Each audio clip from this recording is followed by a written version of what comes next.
Thank you, Mr. Chairman. Mr. Chairman, I thought we would never stoop to this level in this chamber, in this committee room, to what is going to happen here today. You are making an accusation against the Republican Party and the President of the United States that is false.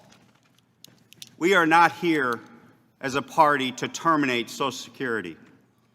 The President is not defunding Social Security.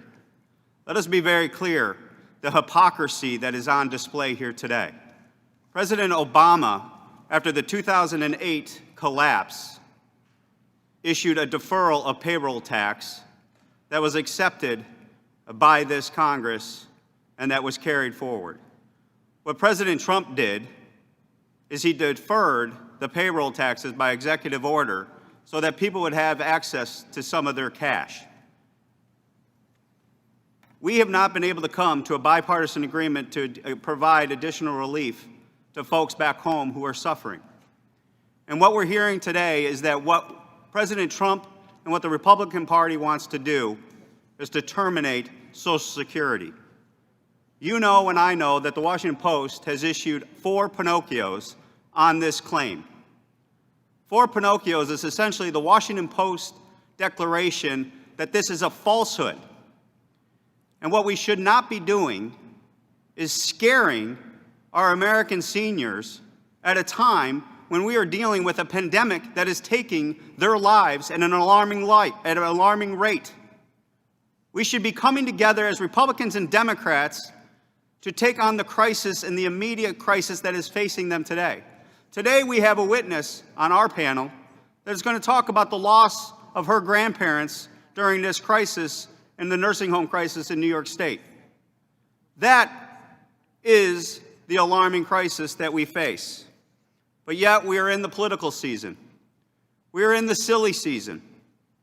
So now what we are engaging here in this committee room, this sacred committee room, where serious legislatures have serious debates on the serious policy issues facing America, and we are engaging in political theater to engage in the presidential politics of the day on something that has been declared by even the Washington Post to have received 4 Pinocchios, which is the ultimate lie factor that they declared.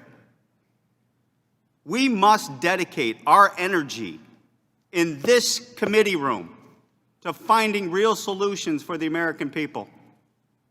You know and I know that we are committed to protecting Social Security. And when the President issued those words, I believe what he was intending is saying that when the deferral under his executive order needs to be addressed, that Social Security Trust Fund would be taken care of, that we will do what we did after 2008 and make sure that the trust fund was made whole by transferring from the general fund to the trust fund, those dollars that were going to the people's pocket as a result of the action that was taken. So I urge my colleagues, don't engage in this political circus. Don't engage in this theater. Don't scare our seniors today. They've been scared enough. We don't need to do this. We don't need to do this to them. We believe in Social Security. You know, I was raised on a Social Security check. You know that I am committed to it. You know that my mom had to raise 11 kids as a single mother when her husband died when I was 2.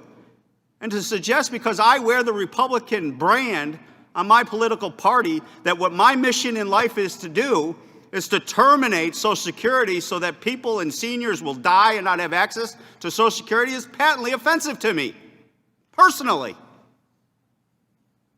We want to work with you. We don't want to engage in this political theater. This is just pure fear-mongering, playing to the political election cycle of 2020. So I encourage you, don't do this. Don't engage in politics all the time.